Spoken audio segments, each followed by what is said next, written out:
The coffee pot slipped from Eleanor Hartwell's hands and shattered against the kitchen tile like something small and living had died on the floor. She stood there for a moment, 58 years old. Her arthritic fingers still curled around empty air, staring down at the spreading pool of black coffee and jagged glass. The morning light through the window over the sink caught the shards and made them glint like tiny knives. Somewhere behind her, she heard Poppy's small voice from the living room, thin and frightened. "Grandma, what broke?" Nell closed her eyes. She counted to 3. She didn't quite make it to 4 before her voice came out steady and warm the way it always did for the children, even when nothing else about her felt steady at all. "Nothing to worry about, sweet pea. Grandma just dropped something. That's all. That's all." She'd been saying that a lot lately. Dropped the mortgage payment 2 weeks late. Dropped Silas off at school with his lunch forgotten on the counter. Dropped her nursing license renewal because she couldn't afford the continuing education credits. Dropped her daughter Sarah into the earth 2 years ago along with Sarah's husband Michael, both of them killed on a wet stretch of Interstate 40 outside Asheville by a truck driver who'd fallen asleep at 3 in the afternoon. And she'd never really picked herself up after that.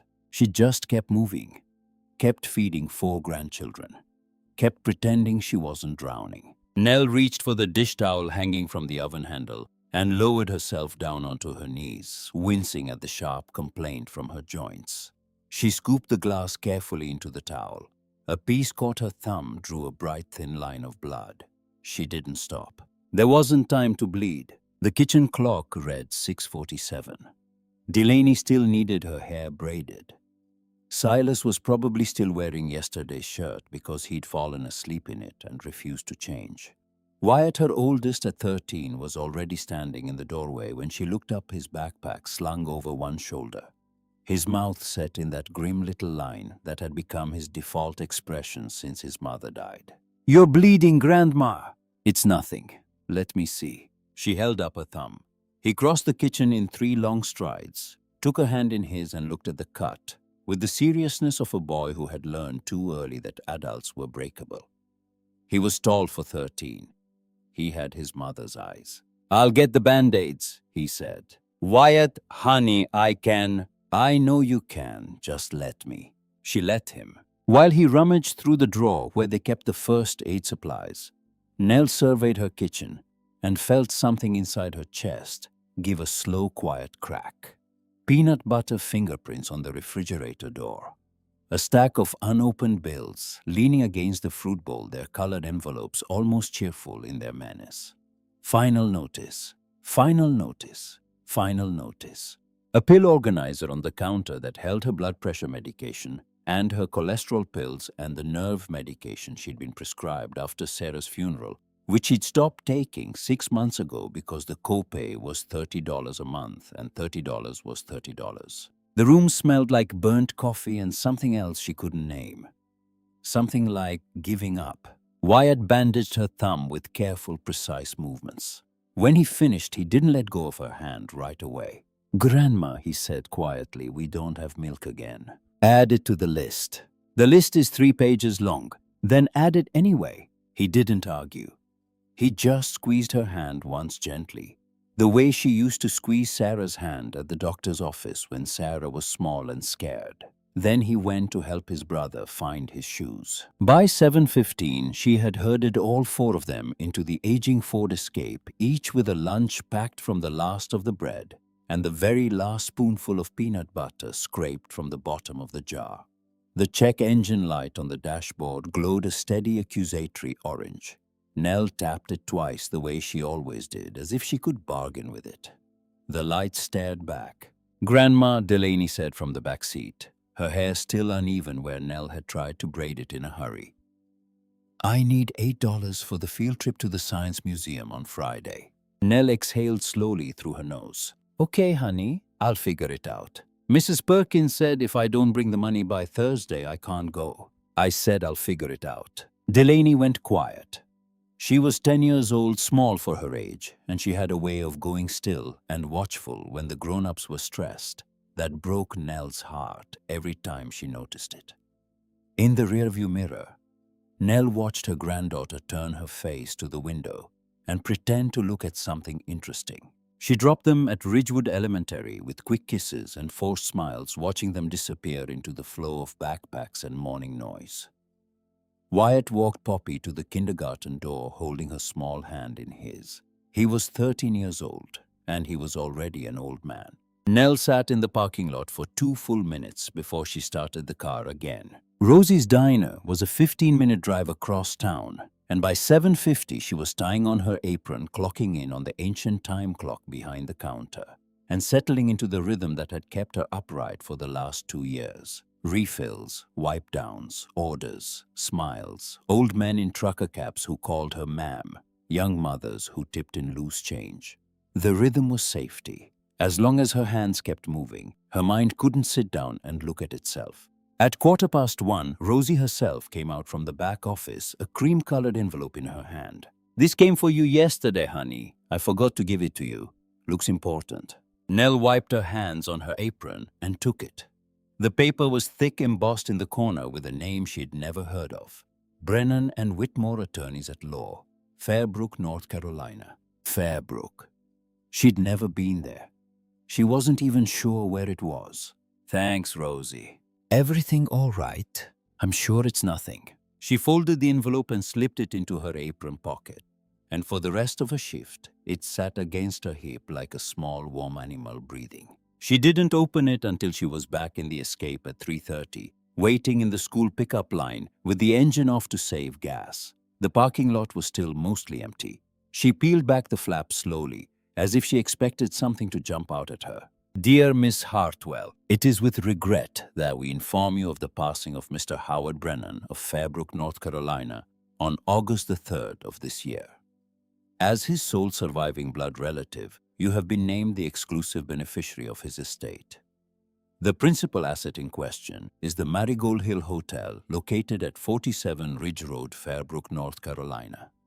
Please contact our office at your earliest convenience to arrange the transfer of title and property." She read it twice, then a third time. She didn't know any Howard Brennan. The name meant nothing to her.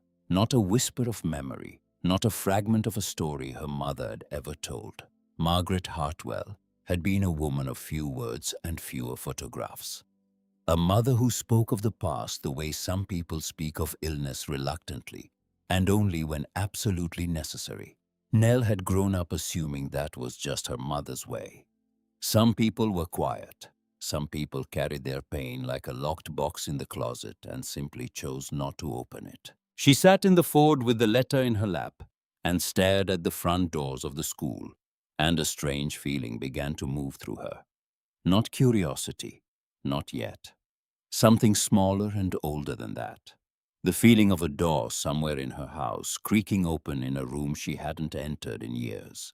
The children came tumbling out. Poppy first, her jacket half on her lunchbox banging against her leg. Then Silas arguing with another boy about a Pokemon card. Then Delaney walking with her head down. Then Wyatt always last, scanning the parking lot for his grandmother's car with that watchful older brother look. Nell folded the letter and slid it into the glove compartment. That night, after the children were asleep, she pulled down the old cedar chest her mother had left her.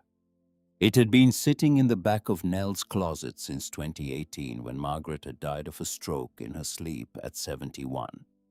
Nell had never fully gone through it. Every time she tried, something in her chest had refused. It was too soon. It was still too soon. It would always be too soon. But tonight she opened it. Under the folded quilts and the old church bulletins, and the pressed handkerchief that still smelled faintly of her mother's lavender perfume, she found a small envelope of photographs held together with a brittle rubber band. She sat cross-legged on her bedroom floor and slid the rubber band off. It broke. Most of the pictures were the ones she expected. Margaret as a young mother holding baby Nell on the porch of the little house in Asheville. Margaret and Nell's father at their wedding in 1966. Both of them grinning like they'd gotten away with something. Margaret as an old woman, holding baby Wyatt in the hospital in 2011. But near the bottom of the stack, there was a photograph she had never seen before. A young girl, maybe 15 or 16, standing on a wide wooden porch. Behind her, An enormous stone building with a turret and a hand-painted sign that read, Marigold Hill Hotel. The girl in the photograph was her mother. Nell turned the picture over.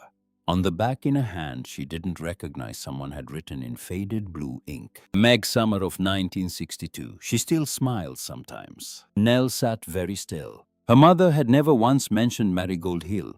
Not in 58 years. Not one word. She looked at the photograph again, at her mother's 15-year-old face, and she saw something there that she had never quite been able to name in the mother she had actually known. Her mother had always had a certain stillness around her eyes, a watching quality. As a child, Nell had assumed it was just her mother's nature. As an adult, she'd assumed it was the ordinary sadness of a woman who had lost her own mother young and buried a husband before 60. But now, looking at this 15-year-old girl on the porch of Marigold Hill, Nell understood something she had never let herself understand. Her mother had been afraid of something her whole life. She just hadn't ever said what. Nell reached for her phone and called Brennan and Whitmore's office first thing the next morning. A tired-sounding older man named Mr. Whitmore explained the terms of the estate. The hotel was hers free and clear. There were also some liquid assets, though he was hesitant to give a specific figure over the phone. He suggested she come to Fairbrook in person. Ms. Hartwell, he said, and there was something careful in his voice that she didn't like. I would strongly encourage you to bring your family with you. This is more than a simple property transfer. There are things about the Marigold that are best understood on site.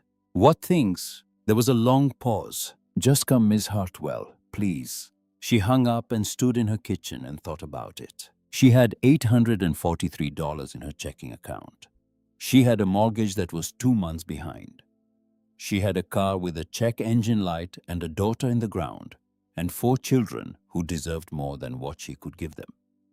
She had a photograph of her mother at 15 years old, standing in front of a hotel that had apparently just been left to her by a man she'd never met. She realized, absolutely nothing to lose. She pulled the kids out of school on Thursday afternoon. She packed the Ford Escape with sleeping bags and a cooler, and a duffel bag of clothes. She told Wyatt they were going on an adventure. Wyatt didn't believe her, but he didn't argue. He just helped his siblings into the car. The drive to Fairbrook took 4 hours. The last hour was on roads that got narrower and steeper and darker, until Nell started to feel like the mountains were closing in around them on purpose. Somewhere past a rusted mailbox and an old sawmill that looked like it hadn't cut wood in 50 years, the GPS gave up entirely. She followed the hand-drawn map Mr. Whitmore had faxed to Rosie's diner.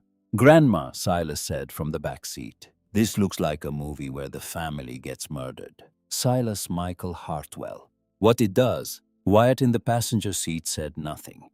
He was watching the trees. The road finally straightened out into an overlook, and Nell pulled the car over and cut the engine.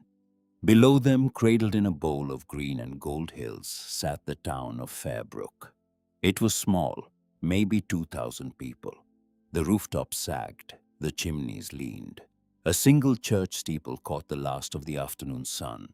It looked less like a town and more like a photograph of a town, something old and faded and half forgotten. It's tiny, Delaney whispered. Sometimes tiny is exactly where you're supposed to be, Nell said. She wasn't sure she believed it. She said it anyway.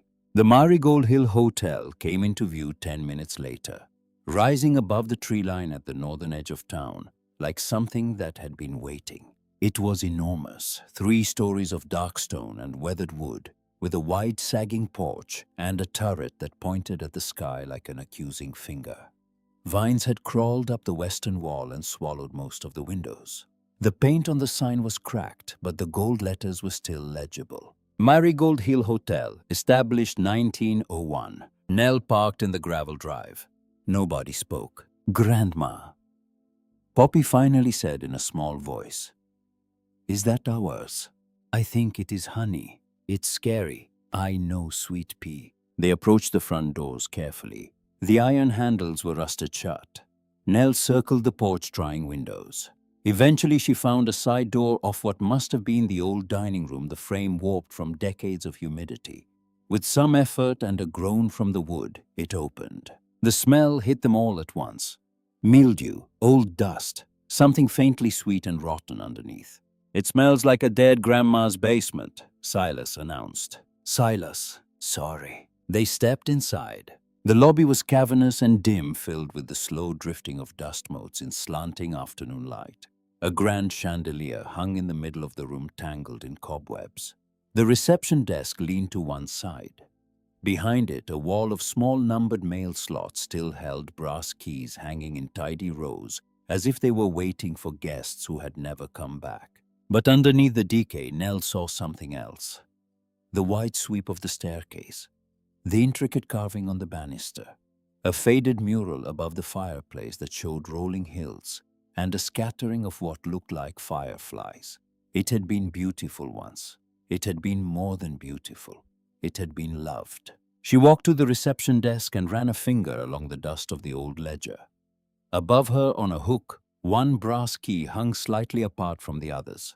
A small tag on it read, "Suite 7. Something in her chest tightened. She didn't know why. "Let's try this one," she said. Suite 7 was at the end of a curving hallway on the second floor.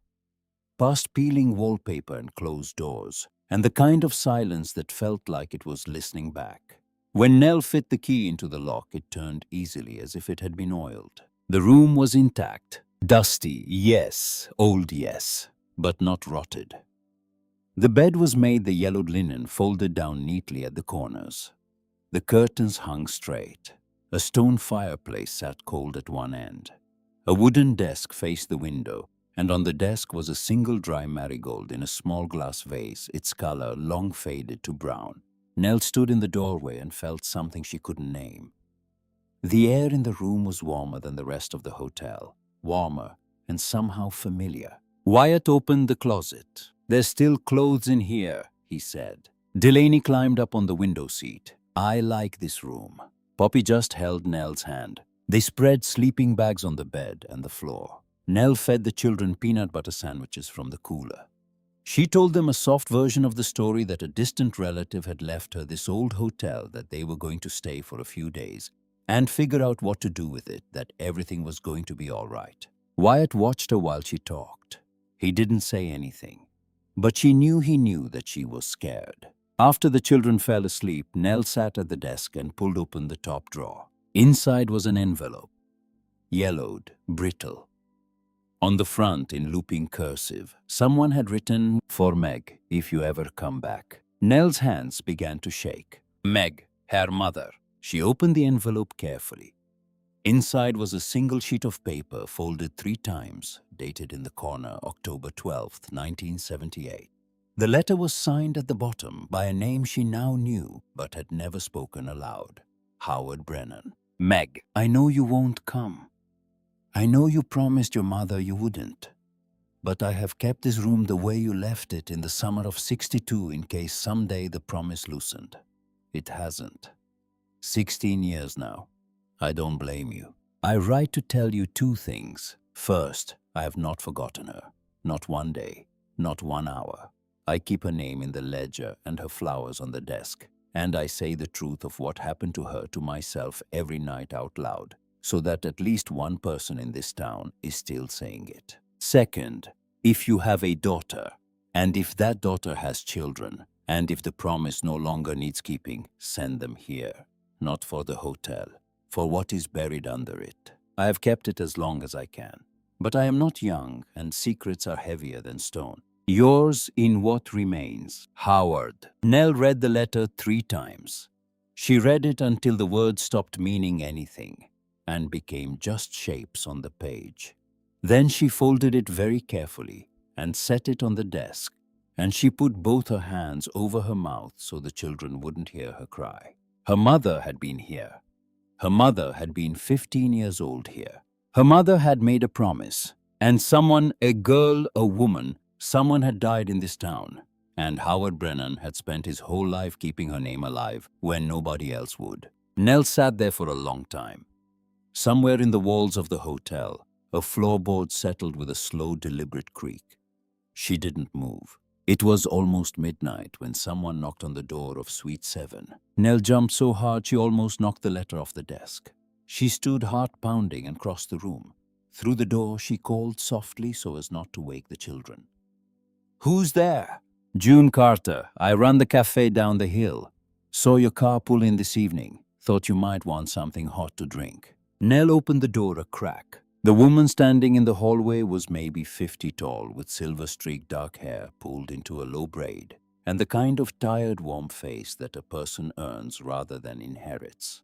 She held a battered thermos in both hands. She didn't smile, but her eyes were kind. "You must be Howard's girl," June said. "I've never met Howard." June nodded slowly. "I know. He told me about you anyway. Been telling me about you for near 20 years. Nell felt the floor tilt slightly. She opened the door. June came in quietly. Took in the sleeping children, the letter on the desk, the dry marigold in its vase. She set the thermos down on the desk.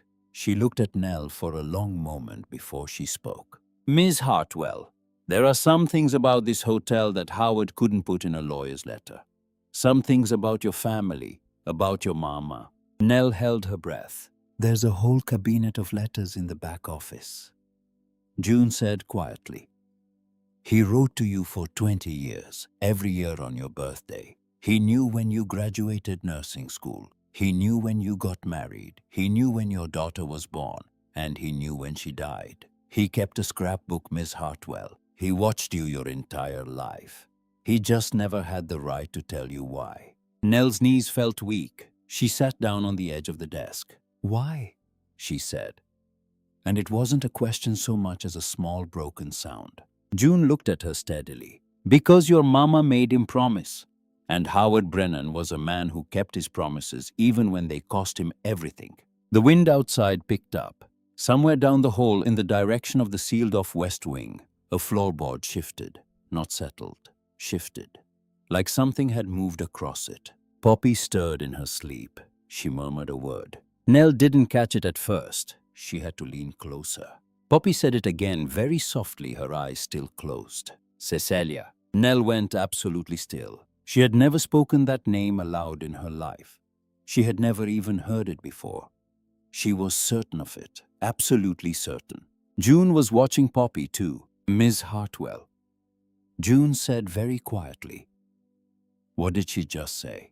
Nell couldn't answer. Because outside the window of Suite 7, in the overgrown garden that hadn't been tended in 40 years, one single yellow marigold had bloomed in the dark where nothing had grown for decades. And Nell, 58 years old, arthritic and exhausted and afraid, understood without being told that whatever her mother had spent a lifetime running from had just quietly, patiently, finally caught up. The knock came at the front door of the hotel 3 days later.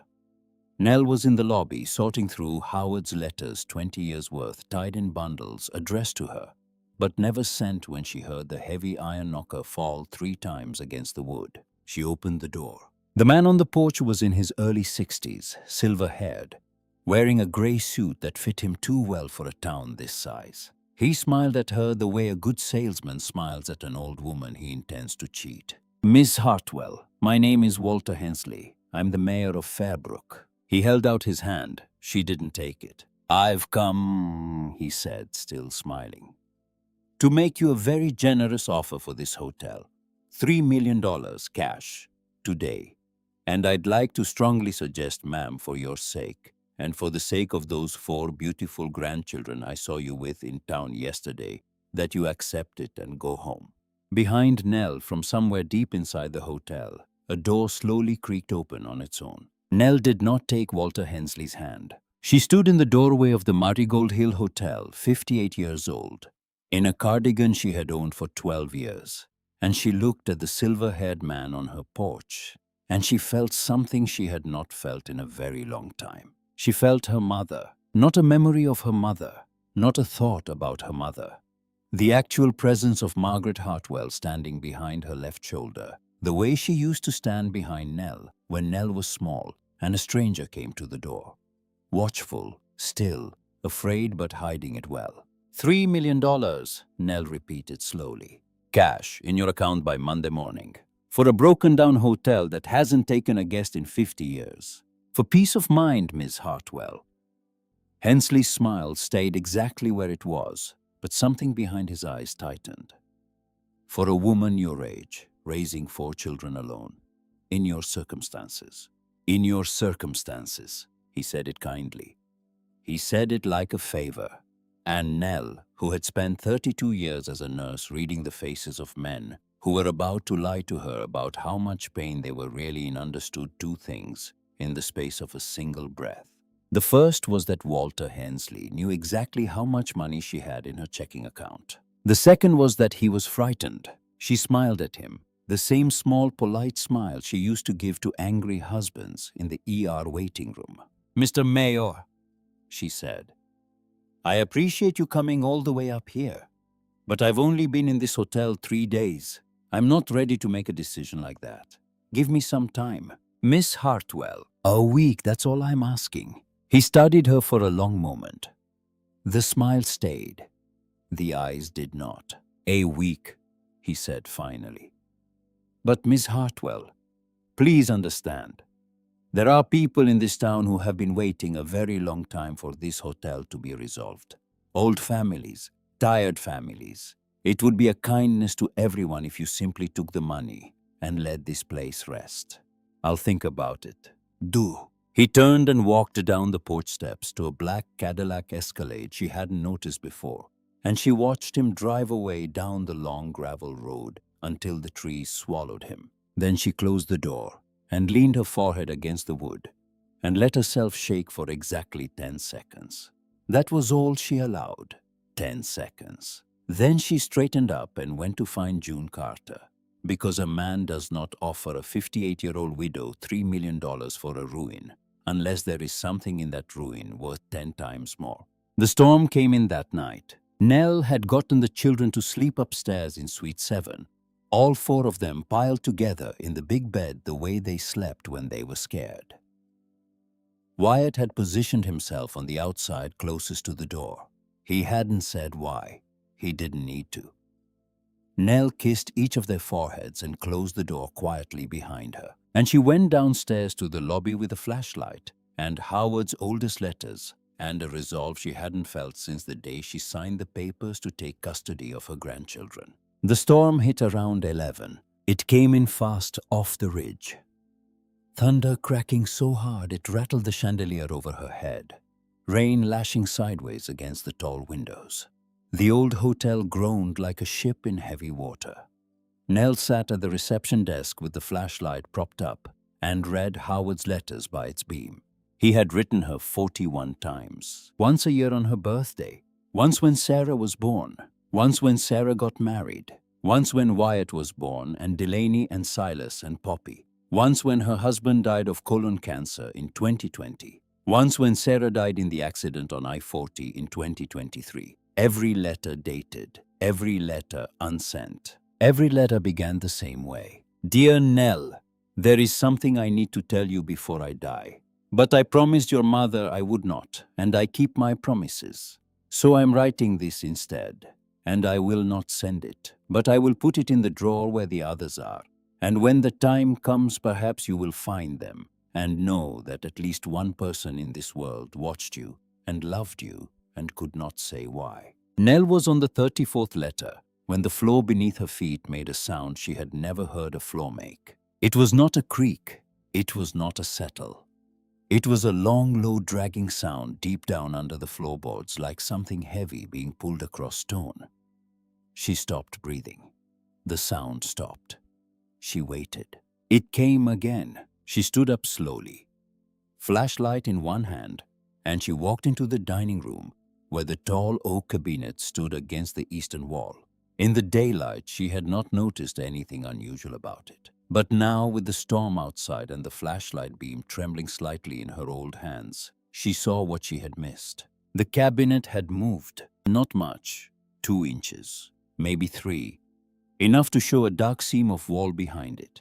Enough to show that the seam was not a seam at all, but the edge of a door. Nell put her flashlight down on the dining table, and she set her hands on the side of the cabinet, and she pushed. She was 58 years old, and she had a bad hip, and she had been on her feet for 8 hours the day before, and the cabinet did not want to move. She pushed harder. It slid another inch, then another.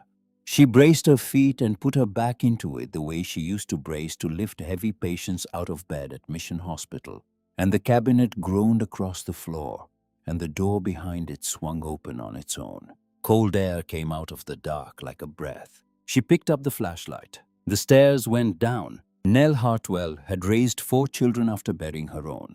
She had held her daughter's hand at 17 through a broken engagement, and at 28 through a hard labor, and at 42 while the paramedics tried to bring her back on the side of an interstate. She was not a woman who was easily frightened anymore. Fear, she had learned, was mostly just a signal from the body that something important was about to happen. She went down the stairs. They spiraled tight stone steps worn smooth in the middle by decades of feet. The air got colder as she descended. Her breath began to mist.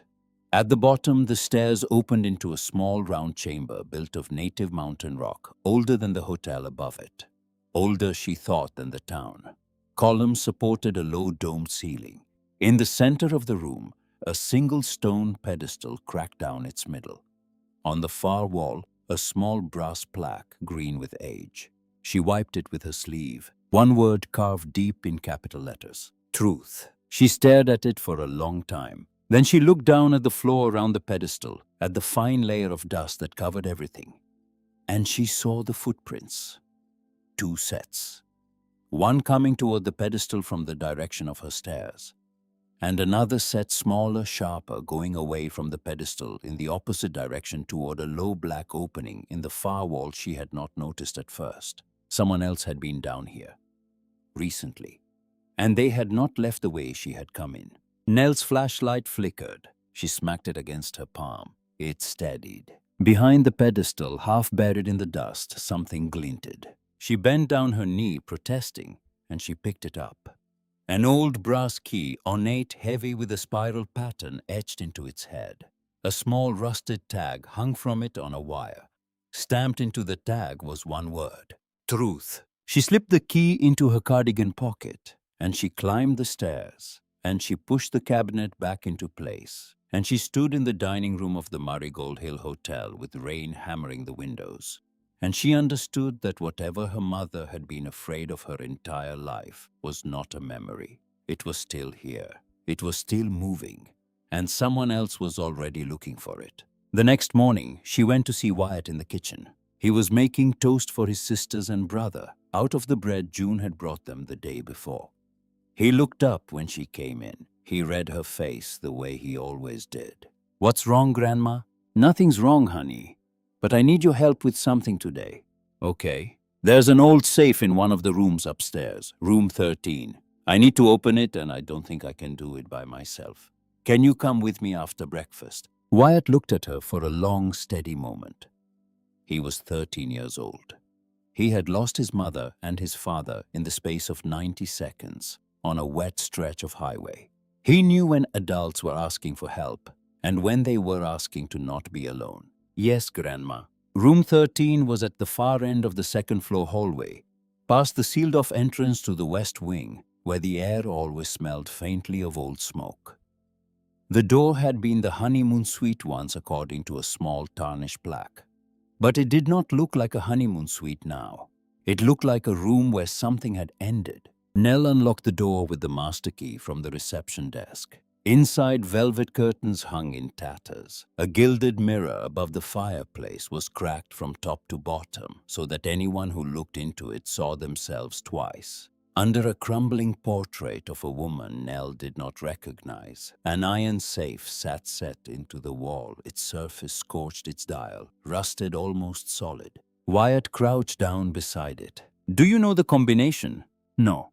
"Then how do we—" "I used to know a trick from an old man I nursed at Mission. He'd been a locksmith for 40 years, told me things to pass the time. Said it's all about pressure and listening." She knelt down next to her grandson, wincing as her knees hit the floor. She put her ear against the cold iron of the safe, and she began to turn the dial slowly, listening. For a long time there was nothing. Just the sound of her own breathing, and Wyatt's, and somewhere far below them, the settling of the old house. Then a small click. She reversed direction. Another click. Reversed again. A third. The safe door swung open with a low iron sigh. Inside was a single wooden box, dark oak, about the size of a shoebox, with a brass clasp and no lock. Nell lifted it out with both hands. It was heavier than it looked. She carried it to the bed and set it down, and she and Wyatt opened it together. Two things inside. A leather-bound journal, the initials HB embossed on the cover in fading gold, and a small stack of letters tied with twine, all of them addressed in the same looping cursive. To my daughter Nell, from Margaret Hartwell. Wyatt looked up at her. Grandma, I know. That's great-grandma Meg's handwriting. I know. She sat on the edge of the bed and she stared at the letters for a long time, and when she finally reached for them, her hands were trembling so badly, Wyatt had to help her untie the twine.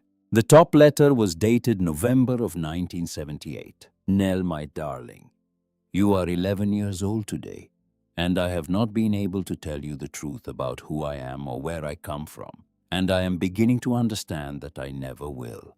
Some fears are too heavy to put down even for the people you love most, especially for them.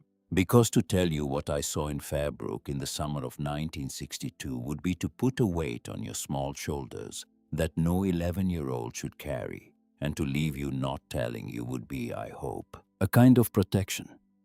Please forgive me for choosing silence. It was the only gift I knew how to give you. Nell read it once. She could not read it a second time. She set the letter down and she pressed the heels of her hands against her eyes. And Wyatt, 13 years old, put his arm around her shoulders and did not say a word. Grandma, he finally said. What did she see? I don't know yet, honey, but she saw something bad. Yes. In this town. Yes. Wyatt looked around room 13, at the cracked mirror, at the scorched safe, at the woman in the portrait whose eyes seemed in a certain angle of light to be looking directly at them. Grandma, he said quietly, I think whoever tried to burn this hotel down was trying to burn the safe. Nell followed his eyes. The scorching on the iron was not general. It was concentrated. It had been aimed. The fire of 1973, Howard Brennan had written in his journal, had not been an accident. It had been a cleanup. Someone had tried to burn the safe, and the safe had refused to burn. So they had settled for burning half the West Wing instead, and letting 6 people die in their beds to cover the sound of a locked box that would not open. June came up to the hotel that afternoon in her old truck. She brought groceries and a casserole and a bottle of aspirin. And she took one look at Nell's face and told the children to go play in the garden. Which garden? Silas asked.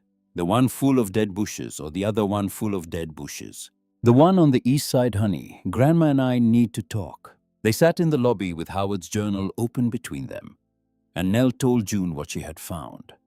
The chamber, the pedestal, the word carved in brass, the footprints coming from the wrong direction, the safe.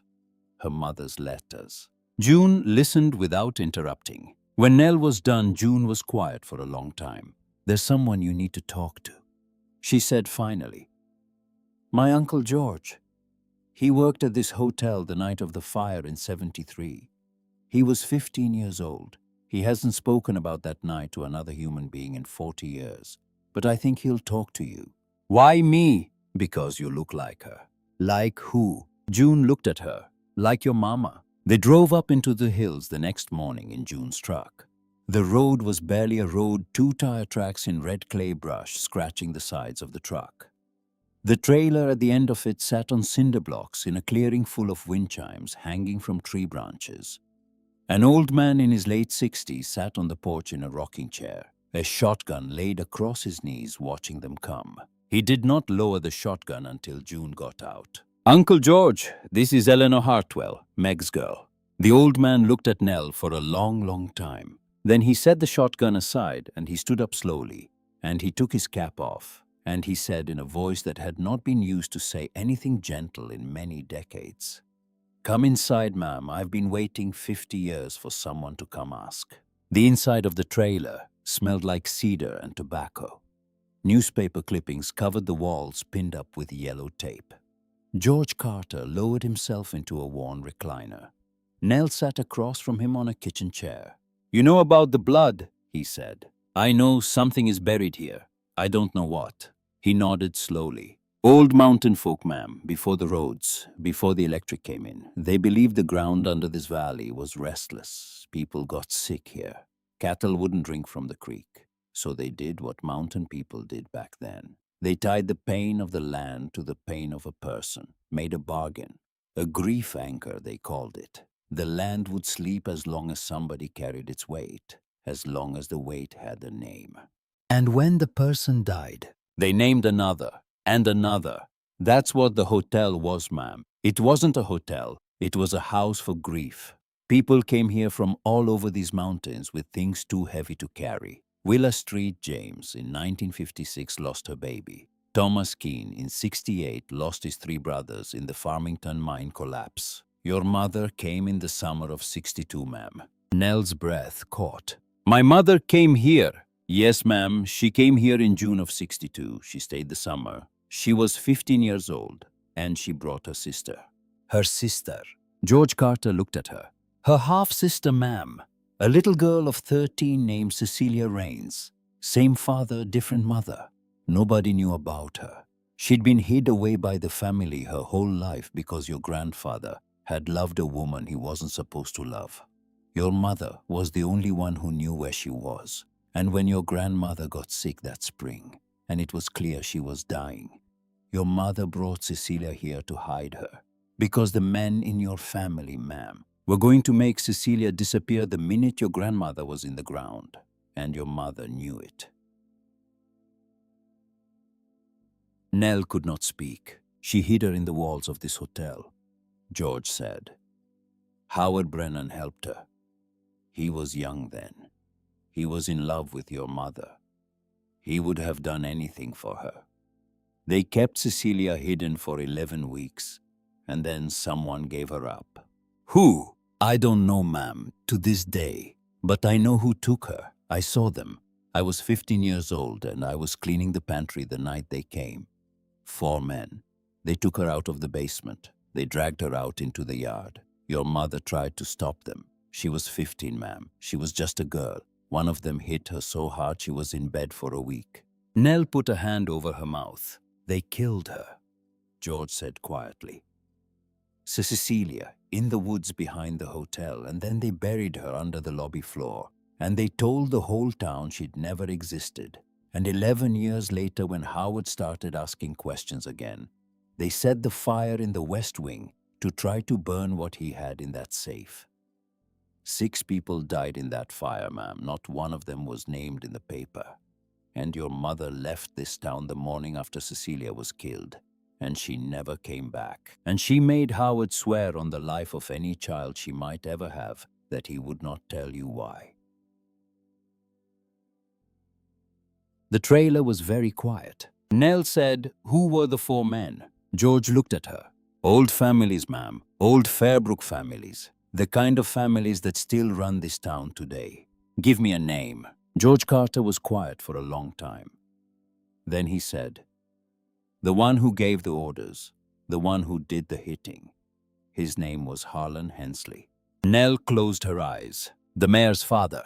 Yes, ma'am. Walter Hensley offered me $3 million for the hotel 2 days ago. I imagine he did, ma'am. George got up slowly from his chair. He crossed the trailer to an old chest, opened it, and pulled out a bundle wrapped in oilcloth. He handed it to Nell. This was Howard's, he said. He gave it to me for safekeeping the week before he died. He said if a woman named Nell Hartwell ever came asking, I should give it to her. He said you would know what to do with it. Nell unwrapped the bundle in her lap. It was a book, thick, bound in dark leather, older than Howard's journal, older than anything she had ever held. On the cover, in faded gold letters, one word, the names. She opened it. The first pages were blank, the second nearly so. Then, in dark red ink, name after name after name. Willa St. James, 1956. Thomas Keene, 1968. Cecilia Rains, 1962. And then, in the middle of the book, in her mother's teenage handwriting, one entry that stopped Nell's heart. Margaret Hartwell, September 1962. Guilt for what she could not stop. Sister buried under the hearth. Her mother's name was in this book. Her mother had written her own name in this book. Her mother had been the last person to carry Cecilia Rain's grief on her back, and she had carried it for 56 years, and she had died carrying it.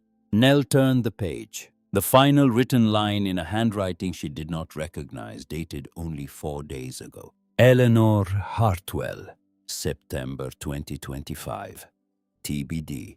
Someone had written her name. Someone in this town in the last 4 days had opened this book and written her name in it. Nell closed the names very slowly. She looked up at George Carter, and George Carter looked back at her, and neither of them said anything for a long moment.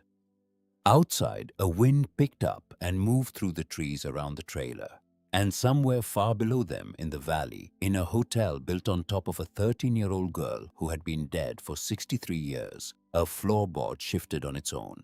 "Ma'am," George said quietly, "you need to get those grandbabies out of that hotel." "I know, because whatever Walter Hensley wanted for $3 million, ma'am, he is going to want a great deal more than that when he finds out what you know." Nell stood up. Her hands were shaking. She tucked the names under her arm and she thanked George Carter, and she walked out into the sunlight. At the truck, June was waiting. "Nell, what did he say?" Nell looked at her. "He said my mother saved a little girl, and then somebody gave that little girl up. And now, 63 years later, somebody in this town is writing my name in the same book." Nell drove back down to the mountain with the names in her lap and her mother's silence roaring in her ears. She did not go to the hotel first. She went to the little rented cabin at the edge of Fairbrook, where June had insisted the children stay for the day, and she sat on the porch and she watched Wyatt push Poppy on a rusted tire swing that hung from a maple tree, and she listened to Silas argue with Delaney about the rules of a game they had invented that morning. The afternoon light came slanting through the leaves. The air smelled like fall. She thought about her mother. She thought about a 15-year-old girl who had hidden her half-sister in the walls of a hotel for 11 weeks, and who had tried to fight 4 grown men with her bare hands, and who had been beaten so hard she could not get out of bed for a week, and who had then, for the next 56 years, kissed her daughter goodnight, and made her breakfast and packed her lunches, and never once said a word about the child she had failed to save. Nell had spent her whole life thinking her mother was quiet. Her mother had not been quiet. Her mother had been carrying something, every hour of every day, for 56 years, and she had chosen to carry it alone so that Nell would not have to. Nell pressed her hand against her mouth and let the tears come once briefly without sound. Then she wiped her face with the sleeve of her cardigan, and she stood up and she went inside to make her grandchildren dinner, because that was what her mother had done, and that was what she would do, and that was what women in her family had always done while the world burned quietly around them. But she was not going to be quiet, not this time. The letter arrived at the cabin the next morning. June brought it up from the mailbox at the end of the drive. It was not stamped. It had not come through the postal service. Someone had walked it up the road in the night and slid it under the door. A cream-colored envelope. Nell's name written on the front in a hand she did not recognize. She opened it at the kitchen table while the children ate cereal. "Miss Hartwell, we would like to speak with you privately this evening at the Marigold Hill Hotel. 9 o'clock. Come alone. What we have to discuss concerns the long-term security and well-being of your 4 grandchildren, and we believe you will find our conversation productive. Sincerely, W. Hensley and Associates." At the bottom of the page, clipped in with a paper clip, was a photograph. It was a photograph of Wyatt, standing at the door of Ridgewood Elementary in Asheville, 2 weeks ago. Before Nell had ever heard the name Howard Brennan, before she had ever set foot in Fairbrook, someone had been watching her grandson before she'd even known this hotel existed. Nell set the photograph down on the table very carefully, and she looked across the kitchen at her 4 grandchildren eating cereal in their pajamas. And something inside her that had been bending for 2 years quietly, cleanly, finally broke. not into pieces, into something harder. She spent the day preparing. She drove into the next town over, where nobody knew her face, and she bought 3 small wireless cameras from a hardware store with cash. She stopped at a public library and used one of their computers to set up a secure email account. And she scanned every page of Howard's journal, and every page of the names, and every letter her mother had written her and never sent. She uploaded them to a cloud drive. She wrote a document from beginning to end. She named the men who had killed Cecilia Raines in 1962. She named the men who had set the fire in 1973. She named the 12 families whose grandfathers and great-grandfathers had participated in either or both. She named Walter Hensley. She named him twice. She set the document to publish automatically at midnight, unless she personally entered a password to cancel it. She sent copies of the login credentials to 3 separate addresses: the FBI field office in Charlotte, a reporter at the Charlotte Observer whose name she had gotten from a librarian, and a defense attorney in Asheville who had once been her patient. Then she called June. "I need you to take the children tonight." June was quiet for a long moment. "Nell, what are you doing?" "What my mother could not." "Alone." "June." "He put a photograph of my grandson on my kitchen table. He wants me to know he can reach them. He wants me to be afraid. If I take the children and I run, he wins. If I take the money, he wins. If I go to the police tonight without evidence, he wins. There is only one way this ends, June. He has to say it, on camera, in that hotel. And then it goes to 100 places at once, and even Walter Hensley cannot buy the whole world at midnight on a Thursday. Nell, you are 58 years old. Yes. You are one woman. Yes. He may have men with him. He may. There was a long pause on the other end of the line. Then June said quietly, "I'll take the children at 7. I'll take them to my sister's in Boone. Nobody will find them there. Thank you." "Nell?" "Yes. Your mother would be so proud of you." Nell had to hang up before she could answer. At 6:30, she gathered them in the kitchen of the cabin. Wyatt, Delaney, Silas, Poppy. All 4 of them scrubbed and fed and sleepy in that early evening way children get before dinner. She knelt down because her knees hated her for it. But because a grandmother should be at the eye level of the children, she's telling something important to. "Miss June is going to take you all on a little trip tonight. To her sister's house in the mountains. There will be a big dog there. His name is Bear, and there is a creek right behind the house with tadpoles in it." Silas lit up. "Tadpoles. Tadpoles." Delaney was watching her carefully. "Where will you be, Grandma?" "I have to stay here tonight, honey. I have to finish something." "Finish what?" Nell looked at Wyatt. Wyatt was 13. He had lost his mother and his father in 90 seconds on a wet stretch of highway. He was watching her with a face that had already understood everything. She saw him understand. She saw him decide in his own small, quiet way not to say what he wanted to say in front of his sisters and brother. "Grandma," he said instead, "I love you. I love you too, sweet boy. When you come get us tomorrow." "When I come get you tomorrow." He nodded once. He did not cry. He was so much like Sarah that for a moment Nell could not breathe. She hugged each of them for longer than she usually did. Poppy, who was 5 and understood nothing, kissed her cheek and asked her to please save one of the tadpoles for her. Silas asked if he could bring his Legos. Delaney, 10 years old and watchful as a bird, held Nell's face in both her small hands and said, "Grandma, be careful." "I will, honey." Wyatt was last. He hugged her, and he did not let go for a long time. And when he did, he said in a voice barely above a whisper, "You're the strongest person I know." "No, sweetheart. I'm just the last one who can say it." June came at 7. Nell watched them drive away down the gravel road with her hand pressed against her chest to hold her heart in place. And when the taillights disappeared around the bend, she stood there for a full minute in the dark before she walked to her car. She reached the Marigold Hill Hotel at 8:15. She let herself in. She turned on every light in the lobby. She placed the 3 wireless cameras carefully. One in the ficus in the corner, one on the top shelf of the reception cubby angled down, one on the mantel over the fireplace, half hidden behind a dusty vase. She tested each one from her phone.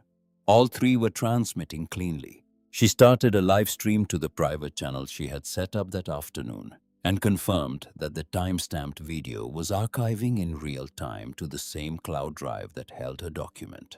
Then she sat down in the wingback chair by the fireplace and she waited. They arrived at 9 o'clock exactly. 4 men. Walter Hensley in front, 3 others behind him. All of them in their 60s or 70s. All of them wearing the kind of quiet, expensive clothes that men wear in small towns where they own everything. Nell recognized none of them. She did not need to. Their faces were the faces of the men in the town portraits at the Fairbrook courthouse, and she had studied every one of those portraits that afternoon at the public library. Hensley smiled when he saw her. "Miss Hartwell, alone. I appreciate that. Mr. Mayor, may we sit?" "Please." They sat. 4 old men in wingback chairs across from one old woman in a cardigan. Nell folded her hands in her lap. Her heart was beating so hard she could feel it in her throat, but her hands did not tremble. She had held a lot of hands in her 32 years of nursing. She had learned how to keep her own steady. "Miss Hartwell." Hensley leaned forward. "I want to speak plainly.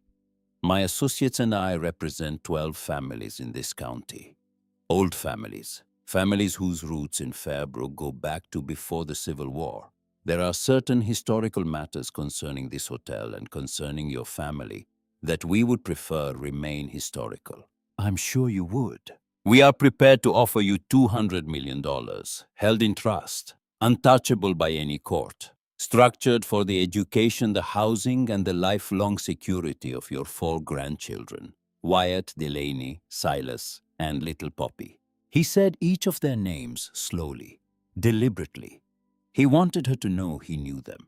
"In exchange," he said, "for a full and permanent transfer of this property to a private conservation entity of our designation, and for a signed non-disclosure agreement covering all matters historical, familial, or otherwise pertaining to the events of 1962, 1973, and the current present." Nell was quiet for a long moment. "You murdered a 13-year-old girl." The room went very still. "Miss Hartwell." "You didn't. I know that. You were a child. Your father did. Your father and his 3 friends. My mother watched them do it, Mr. Mayor.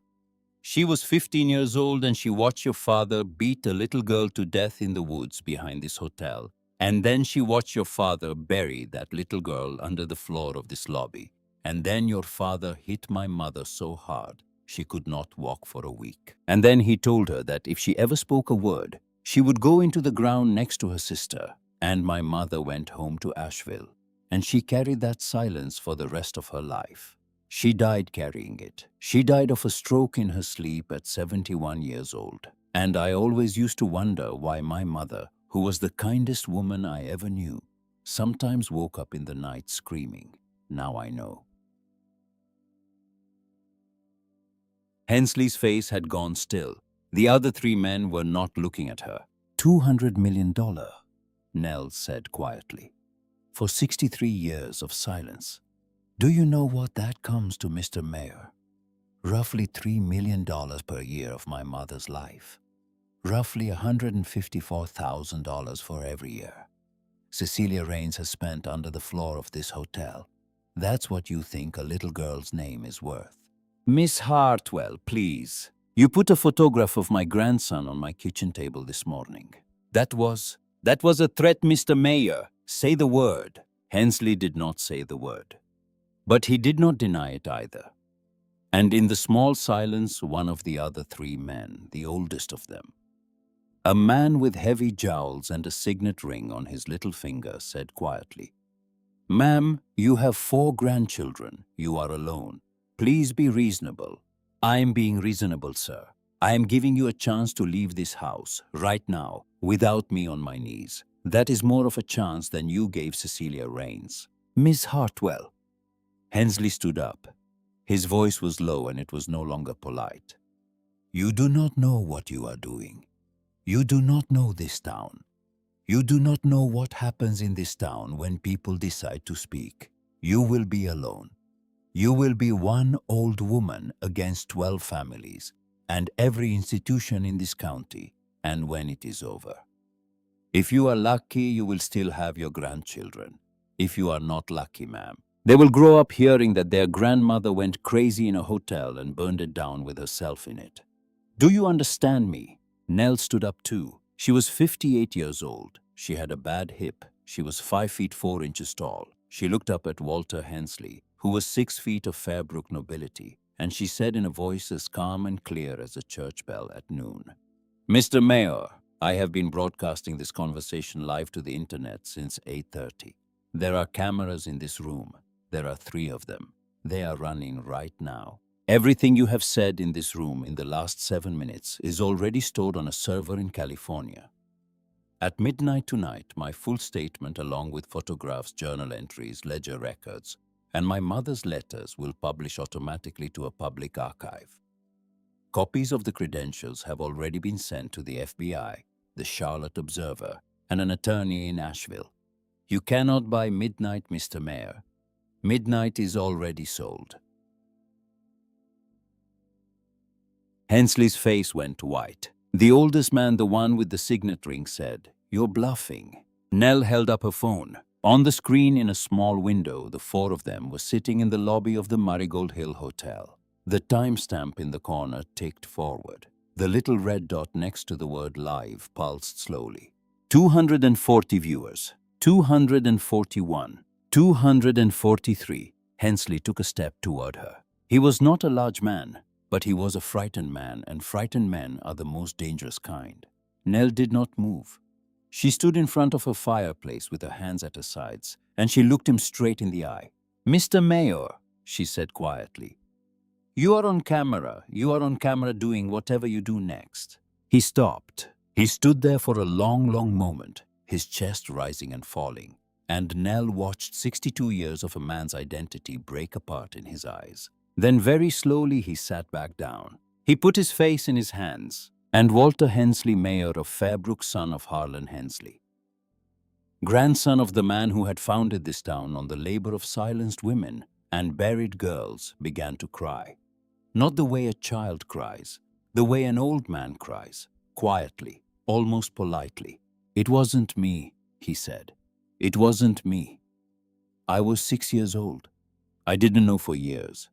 My father told me when I was 17. He told me at the kitchen table. He told me because he was dying and he wanted somebody to know. He made me swear, Miss Hartwell. He made me swear." Nell watched him. "He put my hand on the Bible, Miss Hartwell. I was 17 years old. He said if I ever told our name would be finished. He said the whole town was in it. He said if any one of us fell, we all fell. And every time I passed this hotel for the last 45 years, I could feel her under the floor. I could feel her. Miss Hartwell, please, please, I have grandchildren too." She looked at him for a long time. Then she said very quietly, so did she. Somewhere in the house, deep down under the floor of the lobby, where a 13-year-old girl had been buried for 63 years. A floorboard shifted with a slow, deliberate sigh. All 4 men heard it. None of them moved. The clock on the mantel above the fireplace struck 10. "Miss Hartwell." Hensley wiped his face with the back of his hand. "What do you want?" "I want you to tell the truth. On camera. Right now. All 4 of you. You will tell it, and then you will walk out of this hotel, and you will drive to the county sheriff's office, and you will turn yourselves in. Whatever mercy the courts choose to show you will be the mercy you receive. That is the only door I am leaving open in this room." The 4 men looked at each other. The oldest one, the one with the signet ring, said hoarsely, "And if we don't?" "Then at midnight, the world learns your father's names, and your grandfather's names, and your names too.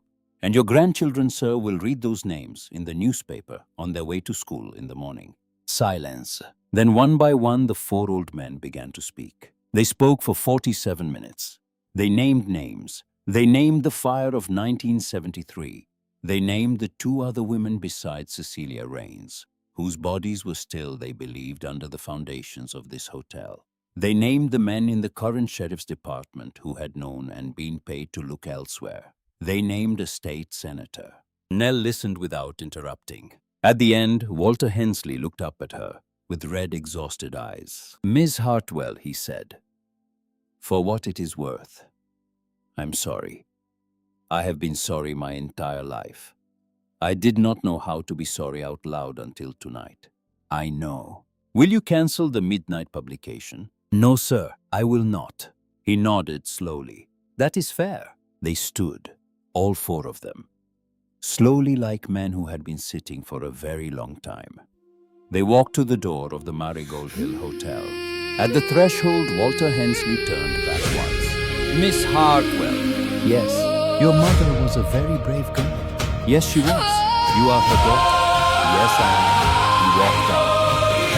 Nell stood in the lobby of the Marigold Hill Hotel, the live stream still running, and she looked up at the mirror above the fireplace, the faded painting. "When I was young, I chased the horizon. And she said out loud, certain peace was waiting there. "Cecilia, your name I is thought the Cecilia storms were Rains. wrong You were turns 13 years taken, old. Your sister and loved every you. burden My mother was loved you. unfair. I am so sorry." So I spent years fighting The lights flickered mountains, once, then cursing they steadied, every and somewhere winding upstairs road, in the empty hotel, never seeing nobody that had the awakened. struggle In 63 was the years, thing that once made known me and grow. beloved, as if a The girl eagle were learns within the wind, the oak grows strong beneath the snow. The story broke at And 12 every or 1. soul that's By 4 in the worth morning, becoming the FBI was must walk where informed. harder By paths 7, may 3 go. arrests had been made. By 9, the Was Charlotte never Observer meant to be easy.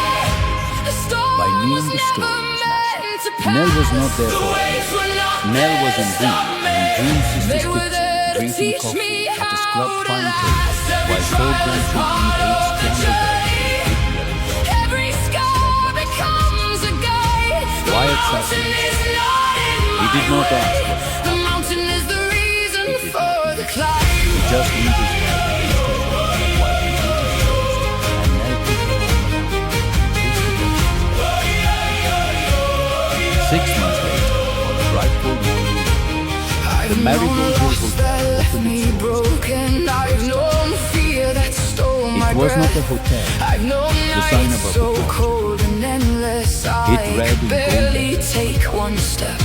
Yet every wound became a place for teacher. voices lost. Everything Inside the lobby had been left a restored. mark.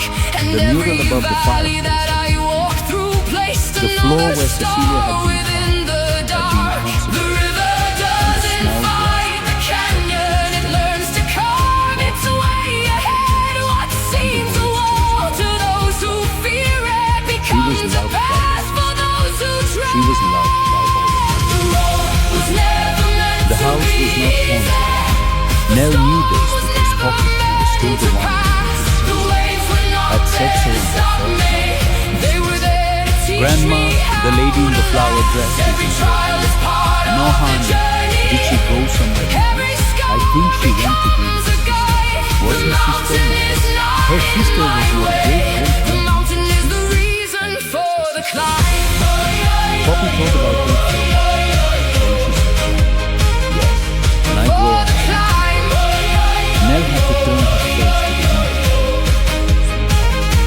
One day I stopped asking why me. That evening, And started Nell sat on the white asking porch what can I learn. with a The cup of moment coffee I embraced and the watched the fire lost its power Wyatt to sat burn. For every challenge holds a gift, though hidden from the eye.